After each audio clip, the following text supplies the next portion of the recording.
தேவனுடைய பெரிதான கிருபையால் கடந்த 8 ஆண்டுகளாக ஊழியத்தில் தேவனால் வல்லமையாக பயன்படுத்தப்பட்டு வரும் சகோதரர் இமானுவேல் ராபர்ட் அவர்கள் மிராக்கிள் ரிவைவல் சென்டர், அதாவது அற்புத எழுப்புதல் மையம் ஊழியத்தின் மூலம் தேவ மக்களை தேவ வார்த்தையில் கட்டி எழுப்பி சீஷர்களாக உருவாக்கி தலைமைத்துவ பயிற்சிகள், ஆவிக்குரிய வளர்ச்சி, மேலும் ஆலோசனை ஊழியத்தின் மூலம் பலரின் வாழ்க்கைக்கு நம்பிக்கையையும் வழி நடத்துதலையும் கொண்டு வருகிறார். இப்போது தேவனின் மகிமையை அறிவிக்கும் மகிமையின் நேரம் நிகழ்ச்சியின் மூலம் உங்கள் இல்லங்களுக்கு வருகிறார். தேவனின் வார்த்தையாலும் ஆராதனையாலும் ஆசீர்வதிக்கப்பட தவறாமல் இணைந்திருங்கள். Price the Lord. மீட்பெறும் இரட்சகருமாகிய இயேசு கிறிஸ்துவின் நாமத்தில் உங்களுக்கு வாழ்த்துக்கள். இந்த நாளிலும் கூட தேவனுடைய வார்த்தையை கேட்கும்படி வந்திருக்கிற உங்கள் அனைவரையும் தேவன் மகிமைப்படுத்துவாராக, கனப்படுத்துவாராக.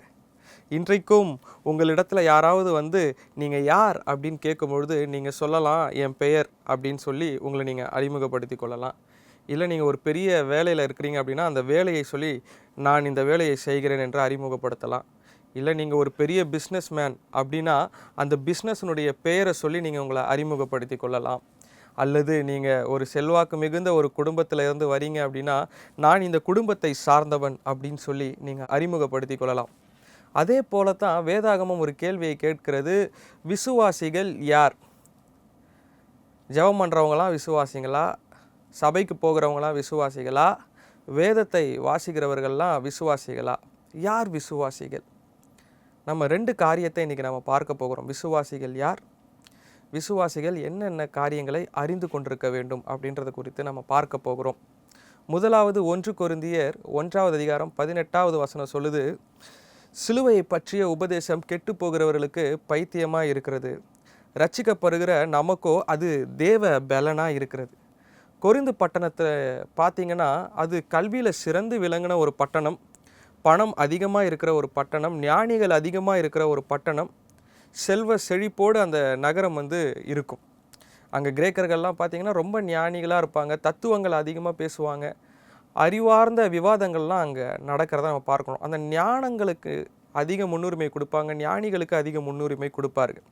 அதே போல் கொரிந்து பட்டணத்தில் இன்னொரு காரியமும் நடந்துகிட்ருக்குது. என்ன காரியம் நடந்துகிட்ருக்குன்னா, நான் பவுலை சேர்ந்தவன், நான் அப்போலோவை சேர்ந்தவன், நான் கேபாவை சேர்ந்தவன் என்று சொல்லி மக்கள் அவர்களுக்கு பிரியமாக இருக்கிற ஆட்களை மகிமைப்படுத்த ஆரம்பிச்சிட்டாங்க. எப்படி ஒரு ஃபேன் பேஜ் மாதிரி ஆரம்பிப்பாங்க தெரியுங்களா? அது மாதிரி நான் இவருடைய ஃபேனு, நான் அவருடைய ஃபேனுன்ற மாதிரி கொரிந்து பட்டணத்தில் அந்த காலத்திலேயே நான் இவர்களை சேர்ந்தவன், நான் அவரை சேர்ந்தவன், நான் கேபாவை சேர்ந்தவன் என்று சொல்லி மக்கள் மனிதர்களை உயர்த்த ஆரம்பித்து விட்டார்கள். அதனால தான் பவுல் ஒரு காரியத்தை சொல்கிறாரு, கிறிஸ்தவத்தின் மையம் மனித ஆற்றலோ மனித ஞானமோ கிடையாது. கிறிஸ்தவத்தின் மையம் எதில் இருக்குதுன்னா சிலுவையில் அறையப்பட்ட கிறிஸ்துவின் மீது கிறிஸ்தவத்தின் மையம் இருக்கிறது. ஆமாம், இதில் வசனத்தை கவனமாக கவனிங்க. சிலுவை பற்றிய உபதேசம் கெட்டு போகிறவர்களுக்கு பைத்தியமாக இருக்கிறது. கெட்டு போகிறவர்கள்னா யார்? கெட்டு போகிறவர்கள்னா இயேசு கிறிஸ்துவனுடைய ரட்சிப்பை நிராகரித்து தங்கள் மனம் போன போக்கிலே வாழ்கிறவர்கள் கெட்டு போகிறவர்கள். எப்படி இதனுடைய அர்த்தத்தை நம்ம எப்படி விளங்கி கொள்ளலாம்? எனக்கு எதுக்கு இரட்சகர் தேவை? சிலுவையில் அறையப்பட்ட அந்த இயேசு அவரையே அவரால் ரட்சித்து கொள்ள முடியலை, அவரையே அவரால் காப்பாற்றி கொள்ள முடியலை, இவர் எப்படி என்னை காப்பாற்றுவார்? இது முட்டாள்தனமாக இருக்குது அப்படின்னு சொல்லி அவங்க அந்த சிலுவையின் செய்தியை அங்கீகரிக்காமல் போகிறாங்க. ஒரு சில பேர் என்ன பண்ணுறாங்க, உலகத்தினுடைய வல்லமையை சார்ந்து இருக்கிறாங்க. என்னென்ன உலகத்தினுடைய வல்லமை? பெரிய ஆர்மி இருந்துச்சுன்னா, பெரிய படைகள் இருந்துச்சுன்னா அது ஒரு வல்லமை அப்படின்னு நினைத்து கொள்கிறாங்க. பணம் அதிகமாக இருந்துச்சுன்னா அது ஒரு வல்லமை அப்படின்னு நினச்சிக்கிறாங்க. பதவி அதிகமாக இருந்துச்சுன்னா அது ஒரு வல்லமை அப்படின்னு நினச்சி கொள்கிறாங்க. அதனால் சிலுவையின் செய்தி அவர்களுக்கு அர்த்தமற்றதாக இருக்கிறது. 3வது கேட்டகரி பீப்புள் என்ன நினைக்கிறாங்க தெரியுமா? நான் நல்லவன், நான் யாருக்கும் எந்த தீங்கும் தெரிஞ்சதில்லை, நான் எல்லாருக்கும் தானம் தர்மம் பண்ணுறேன், யாரை பற்றியும் நான் பின்னாடி பேசினதில்லை, தவறான சிந்தனைகள் என்னுடைய எண்ணத்தில் வந்ததே கிடையாது, நான் உண்டு, என் வேலை உண்டு, என் வாழ்க்கை உண்டுன்னு இருக்கிறேன், எனக்கு எதுக்கு இரட்சகர் தேவை? என்னுடைய வாழ்க்கை நல்லா தான் போயிட்டுருக்கு, நான் என்னுடைய நல்ல வாழ்க்கையை நான் வாழ்ந்து நான் மோட்சம் போகி விடுவேன் அப்படின்னு சொல்லி அவங்க நினைக்கிறதுனால சிலுவையின் செய்தி அவர்களுக்கு அர்த்தமற்றதாக இருக்கிறது. ஆனால் சிலுவையின் செய்தி என்ன? சிலுவை என்பது அது ஒரு மரத்தில் செய்யப்பட்ட ஒரு காரியம் அல்ல. சிலுவையில் என்ன நடந்தது அப்படின்னு பார்த்தீங்கன்னா, நம்முடைய பாவங்கள், நம்முடைய மீறுதல்கள், நம்முடைய அக்கிரமங்கள் எல்லாவற்றையும் தேவன் தீர்த்து வைக்கிறார். தேவனுடைய கோபாக்கினை நம்ம மேலே இருந்தது. பாவத்திற்கு நாம் மரிக்காமல் ஆவிக்குரிய மரணத்தில் இருந்தோம். பாவம் நம்மை ஆட்கொண்டிருந்தது. இந்த பாவத்திலிருந்து நம்முடைய பலத்தினாலோ, நம்முடைய வல்லமையினாலோ, நம்முடைய கிரியைகளினாலோ, நம்முடைய பிரயாசத்தினாலோ நம்மளால் மீண்டு வர முடியாது. அதனால தான் ஆண்டவராகிய இயேசு கிறிஸ்து பரத்திலிருந்து மனித ரூபம் எடுத்து பூமிக்கு வந்து ஊழியங்கள் செய்து சொந்த மனிதர்களாலேயே துரோகங்கள் ஏற்பட்டு சிலுவை மரணத்தில் இரத்தத்தை சிந்தி நமக்கு ரட்சிப்பை வாங்கி தந்திருக்கிறார். சாத்தானை தோற்கடித்திருக்கிறார். 3வது நாள் உயிரோடு எழுந்து நமக்காக இன்றளவு பரிந்து பேசி கொண்டிருக்கிற தேவனை நாம் ஆராதித்து கொண்டிருக்கிறோம். அதுதான் சிலுவையின் செய்தி. இதை விசுவாசிக்கிறவர்கள் மாத்திரமே கெட்டு போகாமல் அவர்கள் நித்திய ஜீவனை அடைவார்கள். Praise God. அப்போது இந்த செய்தியை நாம் நம்புகிறவர்களாக இருக்க வேண்டும். இதை நம்புகிறவர்களை தான் பவுல் சொல்கிறாரு, ரட்சிக்கப்படுகிற நமக்கோ அது தேவ பலனாக இருக்கிறது. சிலுவை செய்தியை நம்பாதவர்களை பவுல் என்ன சொல்கிறாருன்னா, கெட்டு போகிறவர்களுக்கு அது பைத்தியம். ஆனால் சிலுவை செய்தியை நம்புகிறவர்களுக்கு அது தேவ பலனாக இருக்கிறதா. வசனம் ரொம்ப அழகாக சொல்லுது, ரட்சிக்கப்படுகிற நமக்கோ, ரட்சிக்கப்பட்ட நமக்கோ இல்லை. அவர் கடந்த காலத்தை வச்சு பேசலை, பாஸ்ட் டென்ஸில் அவர் பேசலை. ரட்சிக்கப்படுகிற, பீயிங் சேவ்டு, ஒவ்வொரு நாளும் தேவன் நம்மை ரட்சித்து கொண்டிருக்கிறார். ஒரு குழந்தையை நீங்கள் எடுத்துக்கோங்களேன், பிறந்த உடனே அது வளர்ந்துருதா? இல்லை. 1 வயசில் ஒரு வளர்ச்சி இருக்கும், 10 வயசில் ஒரு வளர்ச்சி இருக்கும், 25 வயசில் ஒரு வளர்ச்சி இருக்கும். ஒரு மனிதன் அவன் சாகிற வரைக்கும், அவன் நித்திரை அடைகிற வரைக்கும் அவனுடைய உடலில் ஒரு மாற்றம் நடந்து கொண்டே இருக்கும். அதுபோல தான் நம்முடைய ஆவிக்குரிய வாழ்க்கையிலையும் சிலுவையினுடைய செய்தியை விசுவாசிக்கிற நம்மை தேவன் ரட்சிப்புக்குள்ளே நடத்தி கொண்டே இருக்கிறார். ஒவ்வொரு நாளும். அதனால தான் வசனம் ரொம்ப அழகாக சொல்லுது, ஒவ்வொரு நாளும் அவருடைய கிருபை நமக்கு புதியதாக இருக்கிறதா. Praise God. ஆமாம், ஒவ்வொரு நாளும் புதியதாக இருக்கிறது. இந்த சிலுவையில் என்ன நடக்குது? நம்மை ஆண்டவர் பரிசுத்தப்படுத்தி கொண்டே இருக்கிறார். ரட்சிக்கப்படுகிற நமக்கு அந்த ரட்சிப்புக்குள்ளே நம்மை நடத்துகிற தேவன் என்ன பண்ணுறாரா, நம்மளை சாங்டிஃபை பண்ணிக்கிட்டே இருக்கிறார். நம்மளை பரிசுத்தப்படுத்தி கொண்டே இருக்கிறார். அந்த க்ளோரிஃபிகேஷன் நடக்கிற வரைக்குமே நமக்குள்ளே அந்த சாங்டிஃபிகேஷன் நடந்துக்கிட்டே இருக்கும். அந்த பரிசுத்தம் நமக்குள்ளே ஆண்டவர் இன்னும் அதிகமாய் மெழுகேற்றி கொண்டே இருப்பார். அதுதான் ரட்சிக்கப்படுகிற ஒரு அனுபவம். இந்த ரட்சிக்கப்படுகிற அனுபவத்தில் தேவனுடைய பலன் எப்படி செயல்படுது அப்படின்னா, நம்முடைய பாவங்கள் தோற்கடிக்கப்படுகிறதா இருக்கிறது. சிலுவையின் அடையாளம் அதுவே. இந்த சிலுவை விசுவாசிக்கிற நம்முடைய வாழ்க்கையில் இந்த வல்லமை எப்படி செயல்படுகிறது தெரியுமா? பாவம் தோற்கடிக்கப்படுகிறது, சாத்தானினுடைய அதிகாரம் முறியடிக்கப்படுகிறது, மனிதனுக்கு மன்னிப்பு கிடைத்திருக்கிறது. அது மாத்திரம் அல்ல, தேவனோடு நமக்கு சமாதானம் ஏற்பட்டிருக்கிறது. இதுதான் தேவனுடைய பலன். இது நம்மளால் செய்ய முடியாது. இது வெளியிலிருந்து பார்க்கிறவர்களுக்கு அது ஒரு மாதிரி பைத்தியமாய் தெரியும், அர்த்தமற்றதாய் தெரியும். இது ஒன்றுமே புரியல, வித்தியாசமாக இருக்குது அப்படின்ற மாதிரி தெரியும். ஆனால் அந்த பரம ஈவை ருசி பார்த்தவர்களுக்கு, அந்த ரட்சிப்பை ருசி பார்த்தவர்களுக்கு மாத்திரமே இது தேவ பலனாக இருக்கிறது, இது தேவனுடைய வல்லமையினால் நடந்திருக்கிறது என்பதை விளங்கி கொள்ளுவார்கள். தேவனுடைய வழி மனிதனுடைய பார்வையில் ரொம்ப சிறியதாக தெரியலாம், ஆனால் அதில் தான் தேவனுடைய வல்லமை மறைந்திருக்கிறது. அதனூடாய் தான் தேவன் அவருடைய வல்லமையை வெளிப்படுத்துகிறவராக இருக்கிறார். நம்முடைய செயல்பாடுகளினால நம்ம ரட்சிக்கப்படுகிறது இல்லை. சிலுவையின் செய்தி அதை தான் சொல்லுது, நீங்கள் தேவனால் ரட்சிக்கப்படுகிறவர்கள். அப்போ நம்ம முதலாவது ஒன்று அறிந்து கொள்ள வேண்டும், விசுவாசிகள் யார் என்றால் தேவனால் ரட்சிக்கப்படுகிறவர்கள். அதை விசுவாசிக்கிறவர்களுக்கு மாத்திரமே தேவன் அந்த ரட்சிக்கப்படுகிற வழிக்குள்ளே நடத்தி செல்கிறார். அதை விசுவாசியாதவன், சுயமாக யோசிக்கிற எல்லோருமே கெட்டு போகிறவர்களாய் காணப்படுகிறார்கள். இரண்டாவது ஒரு காரியத்தை நம்ம பார்க்க போகிறோம், விசுவாசிகள் யார்? வசனம் சொல்லுது 1 யோவான் 2:12, பிள்ளைகளே, அவருடைய நாமத்தின் நிமித்தம் உங்கள் பாவங்கள் எல்லாம் மன்னிக்கப்பட்டிருக்கிறதுனால உங்களுக்கு எழுதுகிறேன். ஒரு விசுவாசினுடைய அடையாளம் என்னன்னு தெரியுமா? அவன் நல்லவன் அப்படின்றது அவனுடைய அடையாளம் கிடையாது. அவன் நற்கிரியையை செய்கிறான் அப்படின்றது அடையாளம் கிடையாது. அவன் யாரை பற்றியும் எந்த ஒரு குறையும் பேச மாட்டான் அப்படின்றது கிடையாது. முதலாவது ஒரு விசுவாசியினுடைய மெயின் ஐடென்டிட்டியே என்னன்னா, அவன் பாவ மன்னிப்பை பெற்றுக்கொண்டவன். வசனம் அதை தான் சொல்லுது. அவருடைய நாமத்தின் நிமித்தம் உங்கள் பாவங்கள், இன் His name your sins have been forgiven. உங்களுடைய பாவங்கள் மன்னிக்கப்பட்டிருக்கிறது. சிலுவையில் ஆண்டவர் சொல்கிறார், எல்லாமே முடிந்தது. சிலுவையில் உங்களுடைய பாவங்களை முடித்து வைத்திருக்கிறார். சிலுவையில் என்னுடைய பாவங்களை முடித்து வைத்திருக்கிறார். நம்முடைய அக்கிரமங்களை முடித்து வைத்திருக்கிறார். அப்போது விசுவாசிகள் யார்?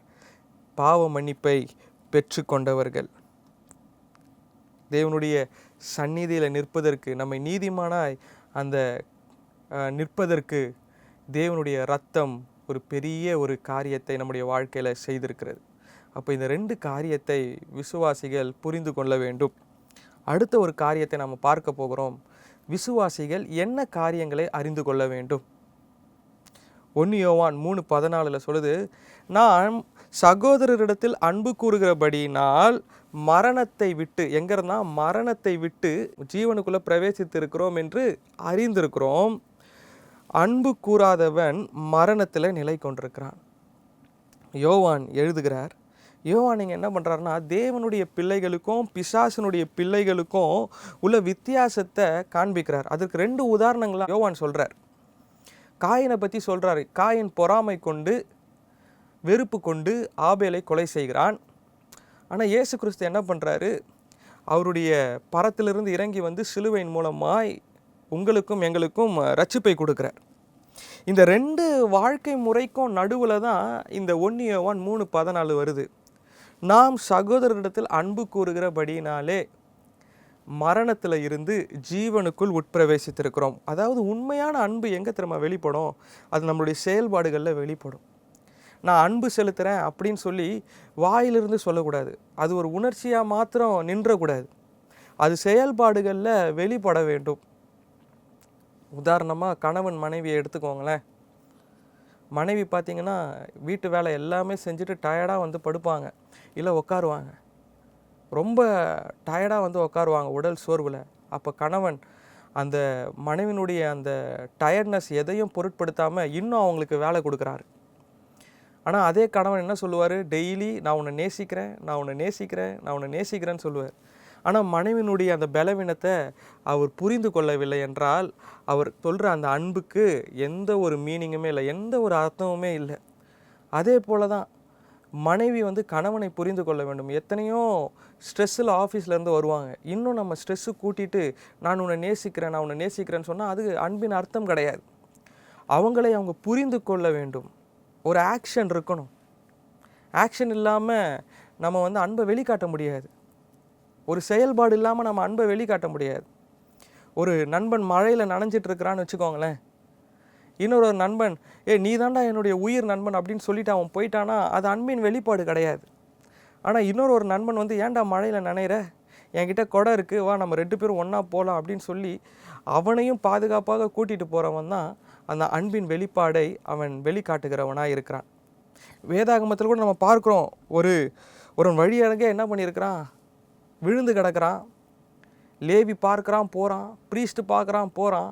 ஆனால் ஒரு நல்ல சமாரியன் மாத்திரம்தான் அப்படி வந்து நின்று அவனுடைய காயங்களை கட்டுறான். அவனை எடுத்துகிட்டு போயிட்டு ஒரு டெம்பிளில் வைக்கிறான். அவனுக்கு காசு கொடுக்குறான். மற்றவங்களை அவனை பார்த்துக்கோ அப்படின்னு காசு கொடுக்குறான். வாயிலிருந்து மாத்திரம் அந்த அன்பு வெளிப்படக்கூடாது. அது செய்கையில், செயல்பாடுகளில் வெளிப்படணும். அப்போ தான் நீங்கள் அந்த அன்பை வெளிக்காட்டும் பொழுது தான், அந்த அன்பின் கனியை நீங்கள் வெளிக்காட்டும் பொழுது தான் நீங்கள் அறிந்து கொள்ளலாம், நான் மரணத்தில் இருந்து ஜீவனுக்குள் உட்பிரவேசித்திருக்கிறேன். இங்கே யோவான் அநேக இடத்துல நீங்கள் அறிந்திருக்கிறோம் அப்படின்னு நிறைய இடத்துல எழுதுவார். என்னத்தை நாம் அறிந்திருக்கிறோம் அதை நம்ம யோசித்து பார்க்கணும். நாம் தேவனுடையவர்கள் என்று எப்படி அறிந்து கொள்ளலாம்?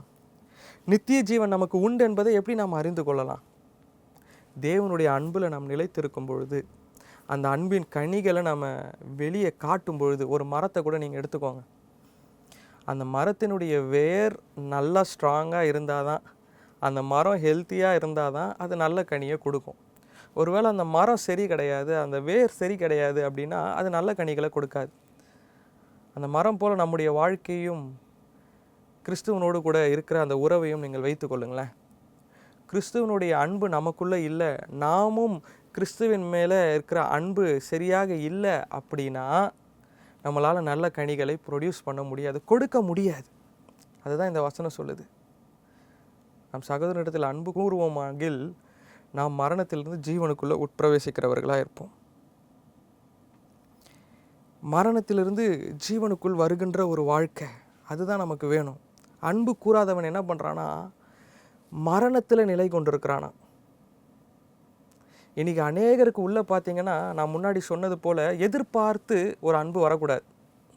எதிர்பாராமல் வருகிற அன்பை தான் நாம் ஒரு உண்மையான அன்பு என்று சொல்ல முடியும். எப்படி ஆண்டவராகிய இயேசு கிறிஸ்து நம்ம எவ்வளவும் பாத்திரவான்கள் அல்ல இந்த அன்பை பெற்றுக்கொள்வதற்கு, ஆனாலும் தேவன் அந்த அன்பை நமக்குள்ளே கொடுக்குறாரு பார்த்தீங்களா, அதுதான் அன்கண்டிஷ்னல் லவ். ஆண்டவர் நம்மக்கிட்ட எதிர்பார்க்கிறதும் அன்கண்டிஷ்னல் லவ்வை தான் எதிர்பார்க்கிறார்.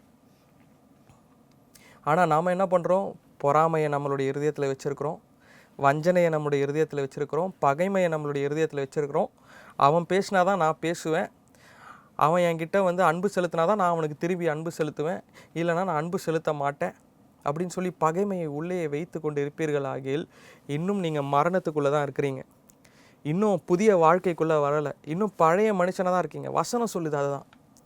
அன்பு கூறாதவன் மரணத்தில் நிலை நிற்கிறான், அவனுக்கு இன்னும் புதிய வாழ்க்கையே கிடைக்கல, அவன் இன்னும் பழைய வாழ்க்கையில் தான் இருக்கிறான். ஆனால் நீங்கள் தேவனுடைய அன்பை பெற்றுக்கொண்டு அந்த அன்பின் கனியை நீங்கள் வெளிப்படுத்தும் பொழுது, அன்பு ரட்சிப்பை கொண்டு வராதுங்க, ரட்சிப்பு தான் அன்பை கொண்டு வரும். அந்த அன்பு தான் கனிகளில் நம்மளுக்கு வெளிப்படும். அதை ரொம்ப நீங்கள் தெளிவாய் புரிந்து கொள்ள வேண்டும். இரண்டாவது காரியம், விசுவாசிகள் என்ன அறிந்து கொள்ள வேண்டும் தெரியுமா? 1 யோவான் 3:24, அவருடைய கட்டளைகளை கை கொண்டு அவர் நிலைத்திருக்கிறான், அவரும் அவனில் நிலைத்திருக்கிறார், அவர் நம்மில் நிலைத்திருக்கிறதை அவர் நமக்கு தந்தருளின ஆவியினாலே அறிந்திருக்கிறோம். இது ஒரு ரட்சிப்பு பெறுவதற்கான நிபந்தனை அல்ல, இது ஒரு நிபந்தனை கிடையாது. ரட்சிக்கப்பட்ட வாழ்க்கையின் ஒரு கனியாக நம்ம பார்க்கணும். Abiding life, நிலைத்திருக்கணும். நிலைத்திருக்கிற ஒரு வாழ்வு அப்படின்னா தேவனோடு இருக்கிற உறவில் நம்ம பலப்படணும், நித்தமும் அவரோடு கூட இருக்கணும். ப்ரையாரிட்டியே தேவனாக தான் இருக்கணும். இன்றைக்கி நிறைய பேர் சொல்லுவாங்க, என்னுடைய இதயத்தை நான் என்னுடைய பெற்றோர்கிட்ட கொடுத்துருக்குறேன். சில பேர் சொல்லுவாங்க, கணவன் மனைவியை பாசுவாங்க, என்னுடைய எல்லாமே நீ தான், என்னுடைய இதயமே நீ தான் அப்படின்னு சொல்லுவாங்க. அப்படி இல்லை, உங்களுடைய ப்ரையாரிட்டியே இயேசுவாக இருக்க வேண்டும், தேவனாக இருக்க வேண்டும்.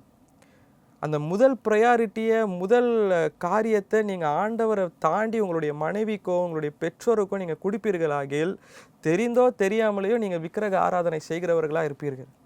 நிலைத்திருக்கிற வாழ்க்கை என்றால் அவரோடு இணைஞ்சிருக்கணும், வேறு எதுவுமே இருக்கக்கூடாது. My first priority is God, அதுக்கப்புறம் தான் மனைவி, அதுக்கப்புறம் தான் பெற்றோர்கள், அதுக்கப்புறம் தான் பிள்ளைகள். அப்படி இருக்க வேண்டும். அவரோடு இணைந்த வாழ்க்கை, அவரை விட்டு பிரியாத வாழ்க்கை. ஒரு தற்காலிக டைம், ஒரு டைம் பீயிங்க்கு நான் ஆண்டவரை சேவிக்க போகிறேன் அப்படின்றது கிடையாது. ஒரு டைமுக்கு தான் ஆண்டவர் வேணும் அப்படின்றது கிடையாது. நித்தமும் ஒவ்வொரு நாளும் டோட்டல் டிபெண்டன்ஸ் ஆன் காட், அதுதான் நிலைத்திருக்கிற வாழ்க்கை. அப்படி நீங்கள் தேவனோடு நிலைத்திருக்கும் பொழுது அவர் உங்களோடு நிலைத்திருப்பாராம். இது ஒரு டிரான்சாக்ஷனல் பேசிஸ்ன்னு வச்சுக்கோங்களேன், ஒரு பரஸ்பர ஒரு உணர்வு. நீங்கள் அவருக்குள்ளே நிலைத்திருப்பீங்க, அவர் உங்களுக்குள்ளே நிலைத்திருப்பார். யோவான் 15 தானே பார்க்குறோம், திராட்சை செடியினுடைய ஓமையை நம்ம பார்க்குறோம். நீங்கள் என்னில் நிலைத்திருப்பீர்கள், நான் உங்களில் நிலைத்திருப்பேன். இதை நம்ம எப்படி கண்டு கொள்ளலாம் அப்படின்றதுக்கு அழகான ஆன்சரை இந்த யோவான் சொல்கிறார். அதே வசனத்தில் பாருங்களேன், கடைசியில் அவர் நம்மில் நிலைத்திருக்கிறதை அவர் நமக்கு தந்தருளின ஆவியினாலே அறிந்திருக்கிறோம். எப்படி நாம் அறிந்திருக்கிறோமா? பரிசுத்த ஆவியினாலே நாம் அதை அறிந்திருக்கிறோம். இந்த பரிசுத்த ஆவியானவர் என்ன பண்ணுகிறார்? ஆண்டவர் பரத்திற்கு ஏறும்போது சொல்கிறாரு, நான் போகிறேன்ப்பா, ஆனாலும் தேற்றற வாளனாகிய பரிசுத்த ஆவியானவரும் உங்களுக்கு நான் தரேன், அவர் உங்களை சகல சத்தியத்திலையும் நடத்துவாராம். இந்த பரிசுத்த ஆவியானவர் என்ன பண்ணுகிறார்? கிறிஸ்துவின் உண்மையை நமக்கு உணர்த்துகிறார். இந்த பரிசுத்த ஆவியானவர் என்ன பண்ணுகிறார்? பாவத்தை உணர்த்துகிறார். இந்த பரிசுத்த ஆவியானவர் என்ன பண்ணுகிறார்? தேவனுடைய சித்தத்தில் நடத்துவதற்கு நம்மை வழி நடத்துகிறார். விசுவாசியினுடைய வாழ்க்கையில் அன்பும் கீழ்ப்படிதலையும் அவர் உருவாக்குகிறவராக இருக்கிறார். இதுதான் பரிசுத்த ஆவியானவர் செய்கிறார். அப்போது இது நம்முடைய வாழ்க்கையில் நடக்கும் பொழுது நம்ம புரிந்து கொள்ளலாம், பரிசுத்த ஆவியானவரின் மூலமாய் தேவன் எனக்குள் வாசம் பண்ணுகிறார்.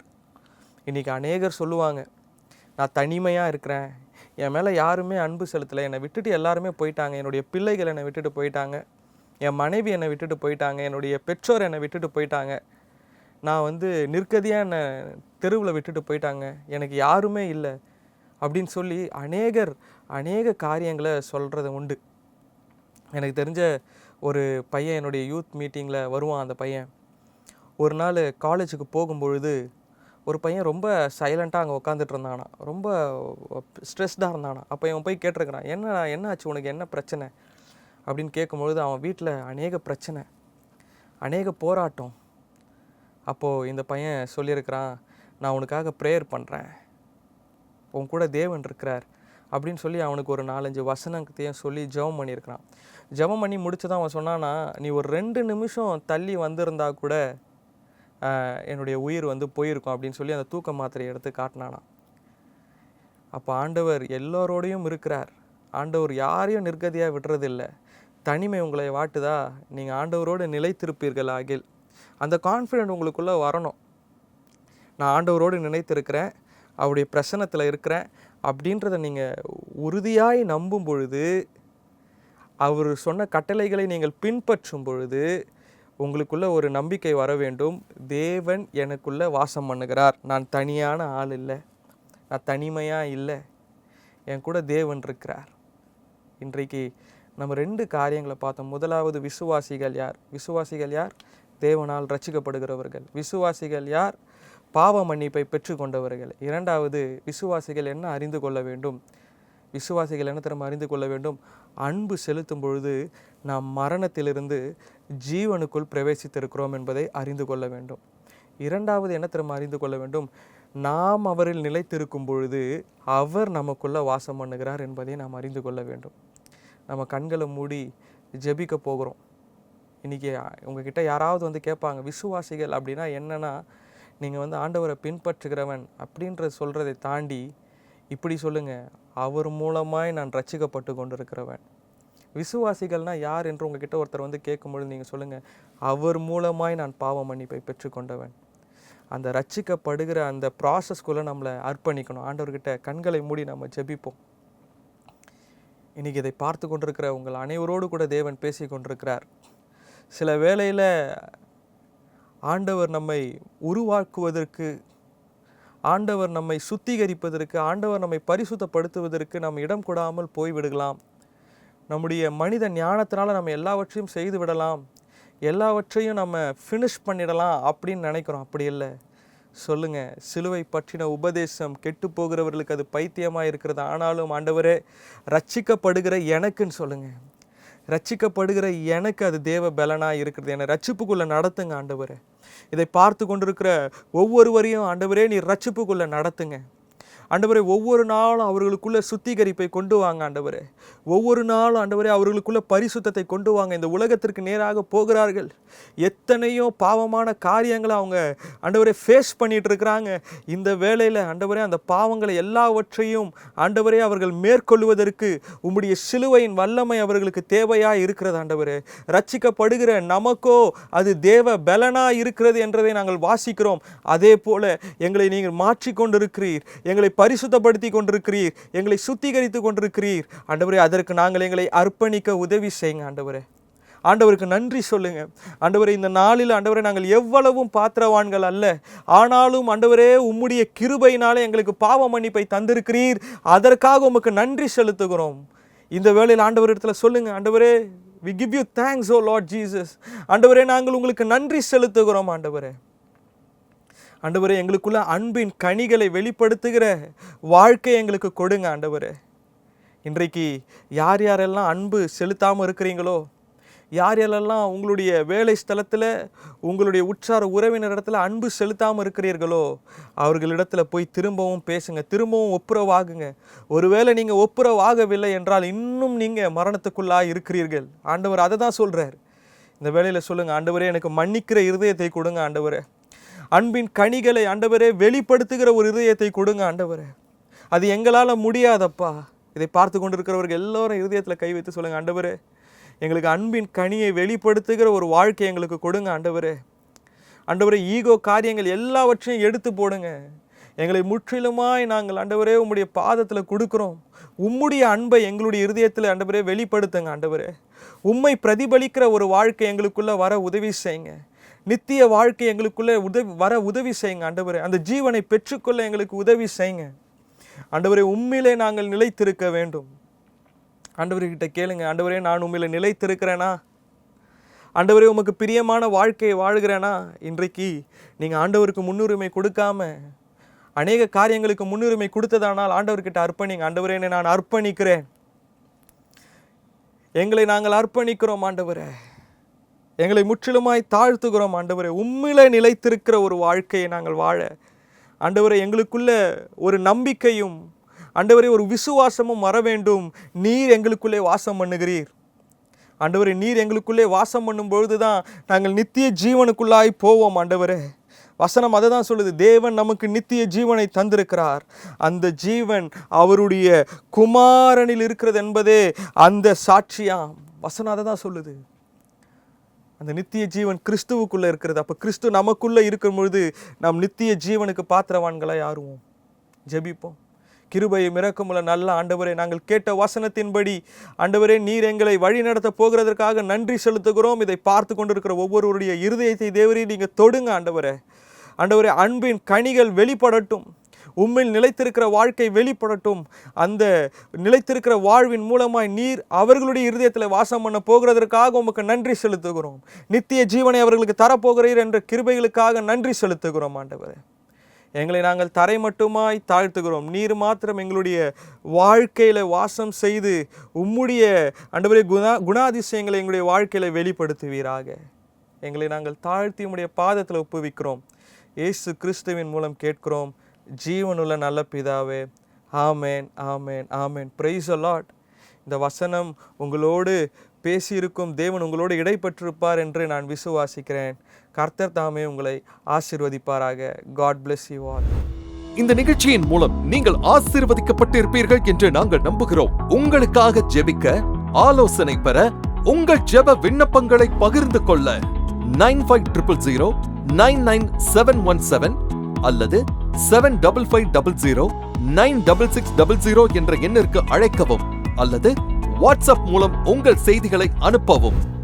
மிராக்கிள் ரிவைவல் சென்டர், அதாவது அற்புத எழுப்புதல் மையம் சார்பாக ஒவ்வொரு ஞாயிற்றுக்கிழமையும் மாலை 5 மணி முதல் 6 மணி வரை ஆவியால் நிரம்பிய ஆராதனை கூட்டம் நடைபெற்று வருகிறது. இடம் நம்பர் 1 பஜனை கோயில் street, Ganapathipuram, east Tambaram, Chennai 600059. MCC கல்லூரி அருகில் கார்லி ஹையர் செகண்டரி ஸ்கூல் எதிரில்.